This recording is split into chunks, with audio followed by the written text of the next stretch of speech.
Ang lawak ng arts at lahat tayo may espasyo rito. Kapag sinabing art, hindi siya kailangang komplikado. Hindi laging kailangan ng technical skills. Ang mahalaga, nandoon ang puso. Maraming ginawa ang art sa akin. Napalawak nito ang aking kaalaman sa aking sarili at pagkakaintindi sa aking karanasan. Tara po, samahan niyo ako sa aking creative na kwento dito sa Kwentong Kabarangay.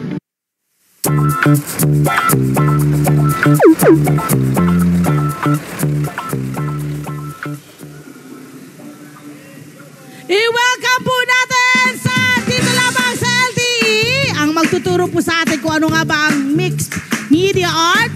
Pintang Gala, Jethro Medina. Jethro, good morning! Ayan, Jethro.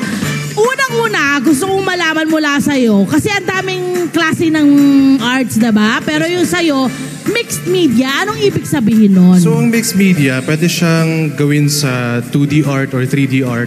So let's say, when we think about kasi 2D art, drawing or painting lang siya. Okay. Pero hindi natin naiisip yung possibilities, or majority of us, hindi naiisip yung possibility na pwedeng paghaluin ng drawing and painting sa isang canvas. Would you know kung saan nag-start itong mixed media? Sino nag-umpisa ng mixed media?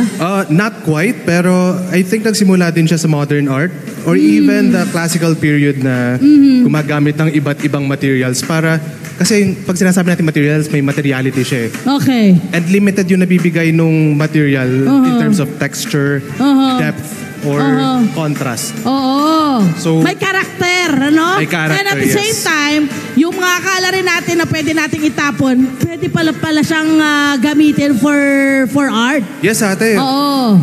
Kagaya ng ginagawa mo ngayon, ito ay mula saan yan, my love? Dito sa isang so for lumang this magazine? one, you can buy these.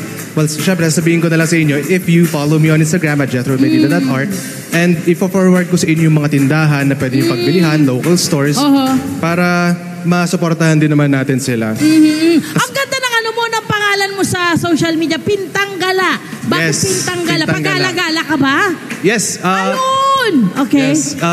So, sa mga personal workshops, intimate workshops namin, nagta-travel kami sa Pilipinas. So, we've gone through Palawan, Bicol, Region, Laguna. Para lang makapag-create ka ng mga art mo. Okay. Yes. Siyempre ngayon, habang nandito tayo, nagtuturo siya ngayon. Meron tayong mga estudyante rito ngayon na tinuturuan niya ng mixed media. Okay? Nasa kabila naman. At siyempre, habang pinapakita yon, my friend, ayan. meron ka bang mga, ano bang nakikita mo dyan? Tuloy-tuloy ang workshop na nagaganap dito. Ayan, Jethro, pakituruan mo nga, anong step na natin, anong step na natin. Itong mga estudyante natin dito, syempre ang maganda rito, ang take-away natin dito, natuturuan tayong maglinang at mag-conserve, di ba? At mag-recycle, mag-upcycle ng mga bagay-bagay na akala natin patapon na, pero maaari palang gawing, di ba, obra, hindi ba? So ito, Jethro, ano maaari nilang gawin dito? Ito, may mga pinadala tayo mga magazine, sabi mo nga. Okay. So unang-una, ang payo ko sa inyo, huwag kayong matakot masira yung papel. Pwede kayong magpunit. Iyakapin yung ridges na pwede niyong gawin. Katulad nito. Instead magpunit kayo, yakapin niyo yung epekto ng ridges na yung mga ganito. Kaya, magpunit kayo, huwag muna kayo gumamit ng gunting. At maghanap kayo ng mga malalaking imahe na sa tingin nyo maganda para sa inyo. Hindi kailangan ng papunta So in short, walang rule. Walang rules na susundin.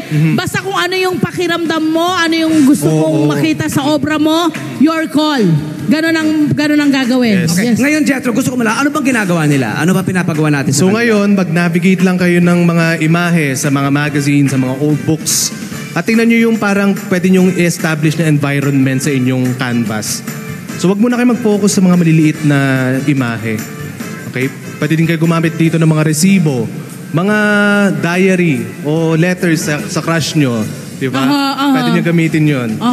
Usually yung mga ganyan, gaano katagal mo siyang papraktisin? O hindi na kailangan mag-practice? O meron ba, ano bang skill lang meron ka?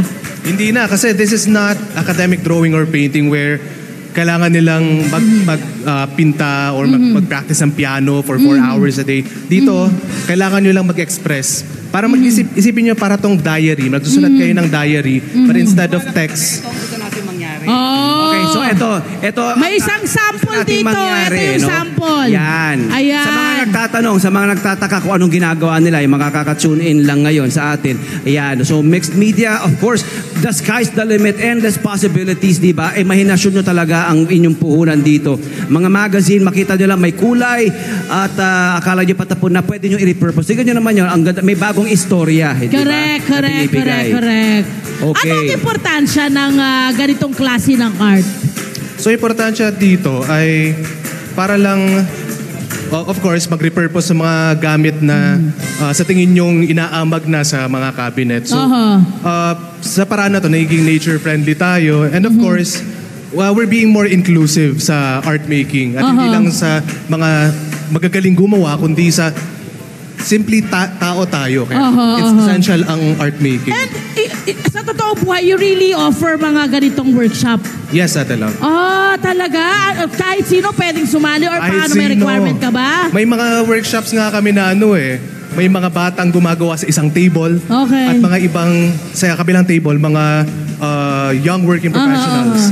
Ano yung na-enhance na bagay dito sa ganitong klase ng art? Yung creativity mo ba? Yung pag-express mo ba ng sarili? Ano ba yung mapapakita mo sa ganitong klase? Sa mga ganitong workshop, pwede ma-enhance ang motor skills natin, ang eye and hand coordination natin. Ako kasi sa mga kapatid ko, ako lang hindi naglalaro ng sports. Kahit 5'10" ako, hindi ako marunong mag-play ng basketball. So, kailangan ko i-develop yung motor skills ko at yun yung paggawa.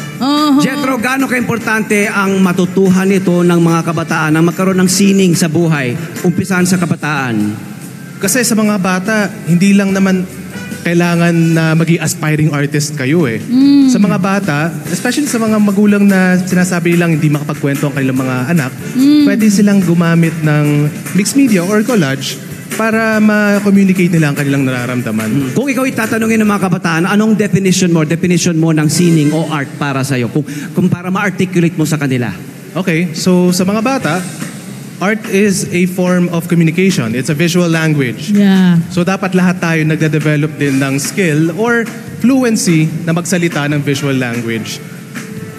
Ang ganda rin nun, Maganda. Ang ganda rin nun. Mamaya, ang goal na lang natin, ganito, Love, ha? Mamaya, bago matapos ang programa, papakita natin kung anong art ang magagawa nila At ngayon. itanong Finished na natin mga sa products kanila, nila. bakit yon ang nabuo nilang art? Yes. Diba? Kasi yun eh. Feeling ko talaga pagdating sa mixed media, parang feeling ko you're expressing yourself talaga. Yun talaga yung nakikita ko eh, no? Yeah. Parang ang galing na nga naman ng ganitong klase ng type ng art.